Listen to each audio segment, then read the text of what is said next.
Well, I thought we would, talk through a little bit of Glenn Gray's essay about the idea of death and existentialism. Of course, this is not, the end, of course, Gray gives us his own personal criticisms of the uh, position of existentialism, which is basically the position of these two thinkers, Karl Jaspers and Martin Heidegger, two very important 20th century German philosophers.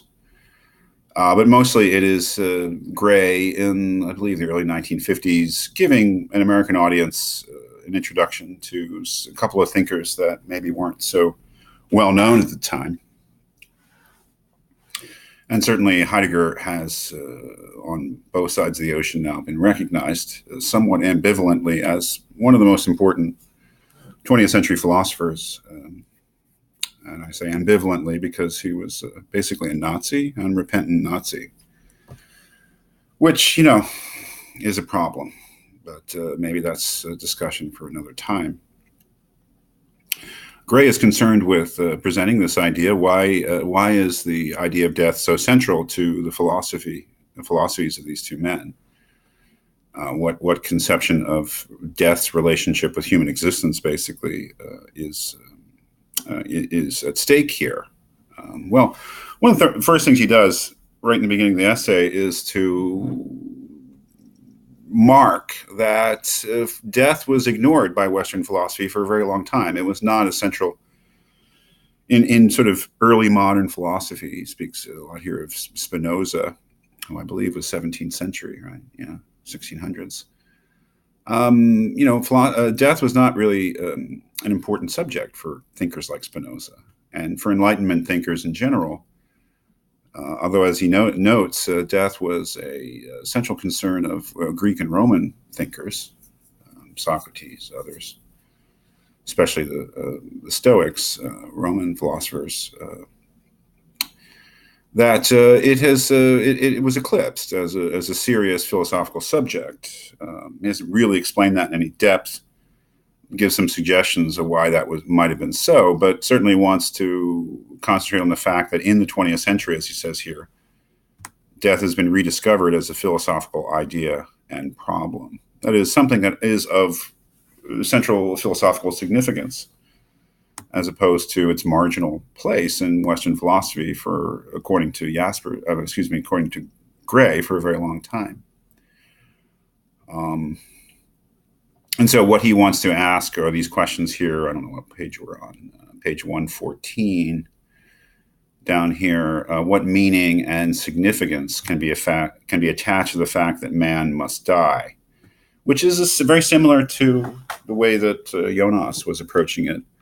That is, it's a very similar question to Jonas's question, and is why I'm grouping these two essays together, because they take a much larger, more speculative view than where we started with Epicurus and Nagel, which was a very narrow question, or a very narrow set of questions regarding death. This is a much more wide-ranging thing. What's the significance of death to life? How should I regard my own death as a future event? What values are to be derived from regarding it at all, as contrasted with forgetting about it and living as though death were not real, which is a great question. Philosophical question, which is really the question that challenges this whole course, is it really worthwhile to think about death rather than just to sort of put it out of our minds? What do we get out of a class like this? Which is a great question. Maybe we don't get anything out of it. Maybe we're better off not doing it, but maybe we're better off doing it. We don't know. So he tries to introduce the kind of answers that existentialism gives to it, to these sort of questions. He talks about a metaphysics and a mood. The mood, I think, is the mood of the 20th century, that he calls the homelessness of man. Now, that may be a little dated. That's kind of very mid-20th century kind of language, thinking about alienation, the homelessness of man, the idea that the modern world is inhospitable to us, that we don't know where we fit in, that modern life has destroyed the old society where everyone sort of knew their place. As far as I'm concerned, good riddance to that. That society is not one where I want to live. That's why my ancestors left Ireland, is to get out of that society where everyone knew their place, because their place really stunk. So I'm a little bit skeptical of that, but it is a very typical mid-20th century concern with the alienation of modern individuals, not feeling at home in the world. I don't know how serious that is, but the other aspect, the metaphysics, is maybe a little bit more important, I think. And this is the metaphysics of nothingness, which is, I think, what he starts to get into on page 116. Here we get pretty deep into Western philosophy's treatment of reality, of the very basics, which is what metaphysics is. Metaphysics is our best take on the nature, the fundamental nature of reality. Metaphysics asks questions like, what is real? What does the world consist of? What is a person? But this question of what is real is, I think, the fundamental metaphysical question.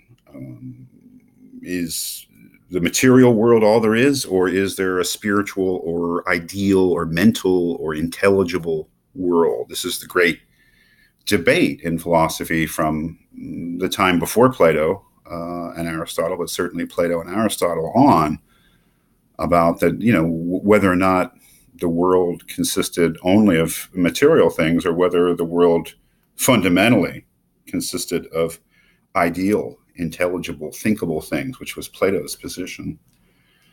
But the question here is the question of the opposition between being and nothingness. Certainly, Greek philosophers generally believed that there's this philosopher named Parmenides who came before Socrates, who said, being is the only category we can work with. Nothingness makes no sense, because we can't talk about nothingness, because once we say something about nothingness, we engage in all sorts of logical contradictions, because there's nothing that answers to our words. If I make a statement about this computer, I'm talking about something that is. If I make a statement about nothingness, if I try to characterize nothingness, and I'm making a statement about something that is not, and that would seem to be impossible.